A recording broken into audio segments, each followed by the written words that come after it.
Para saan tong layer 1? Bakit may ganito?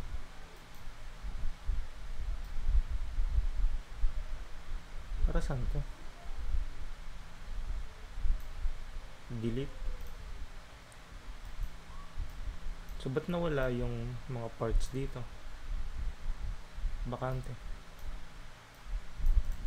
Clear keyframe.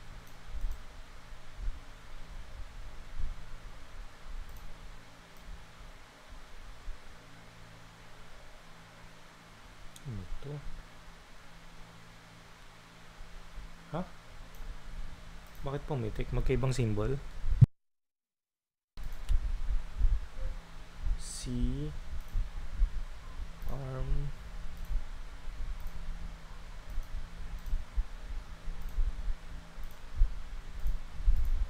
press naman. Dapat gumanto.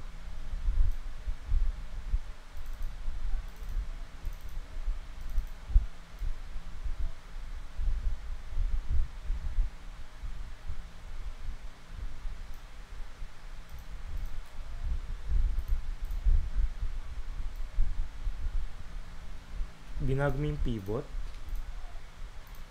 Nasa dulo na yung pivot. Dito sa umpisa, nasa center.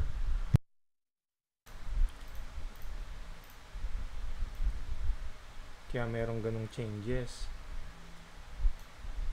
So, dapat umpisa pa lang binago mo na yung pivot bago ka nag-animate. Nagka-error tuloy. So, ang gagawin ko,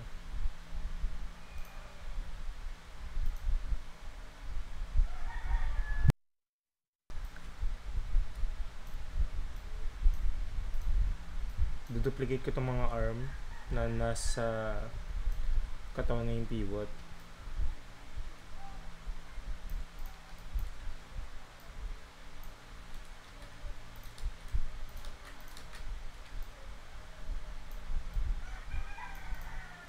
Sabihin yung dapat.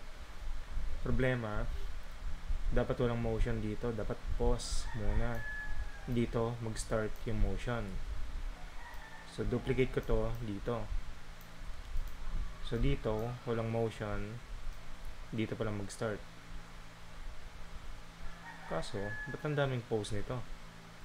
Ito yung key pose nasa ibabaw. Ba't meron ganito? In between. Nawala pa yung ground. So, saan ba talaga yung ground?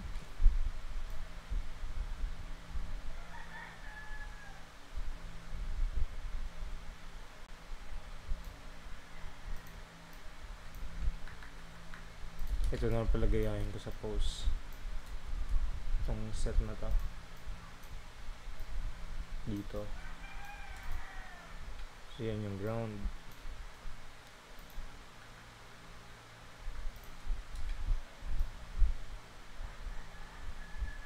Walang anticipation Dapat bago tumalon, anticipation muna Inaral natin yun sa principles of animation Tsaka ba't ang daming pose? Up and down lang naman to. So, tanggalin ko tong sets ng pose na to. Clear keyframe. Dapat ganito lang Tapos bababa. Gumana.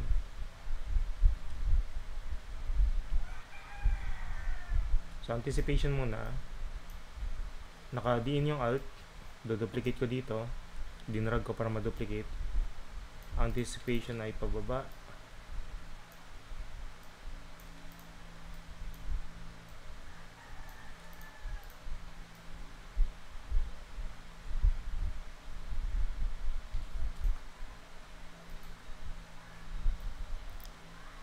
Masyado matagal.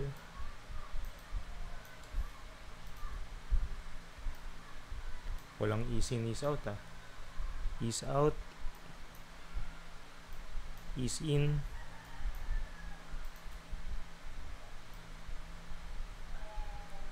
Lumagpas sa ground yung paa.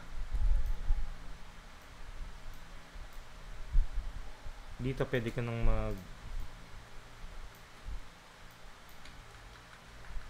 Squash and stretch.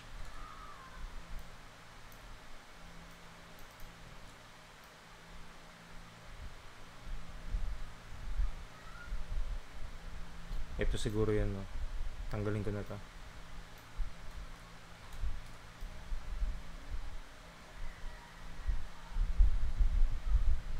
So, dapat mag-squash. Ito yung stretch. Kailangan ng squash. Dito.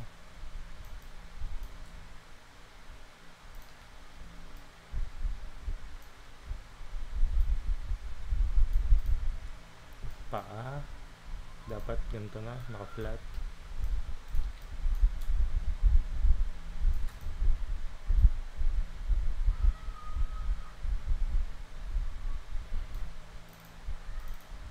Ito pwede ko pang ganito konti.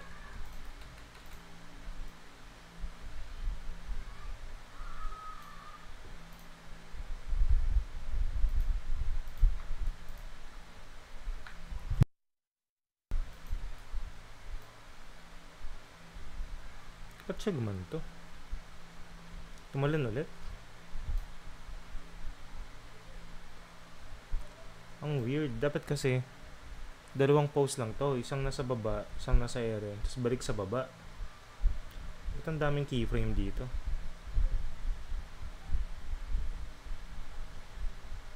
Mukhang parehas lang naman yung sets ng motion. Inulit mo lang. So, ganun dapat. Ito ay pause.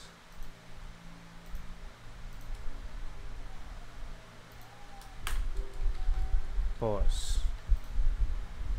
Ito ay anticipation.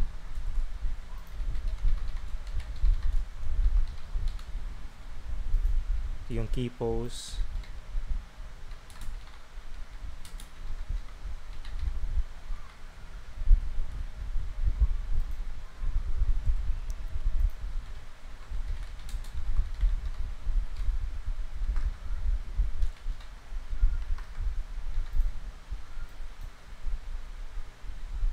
Ganon.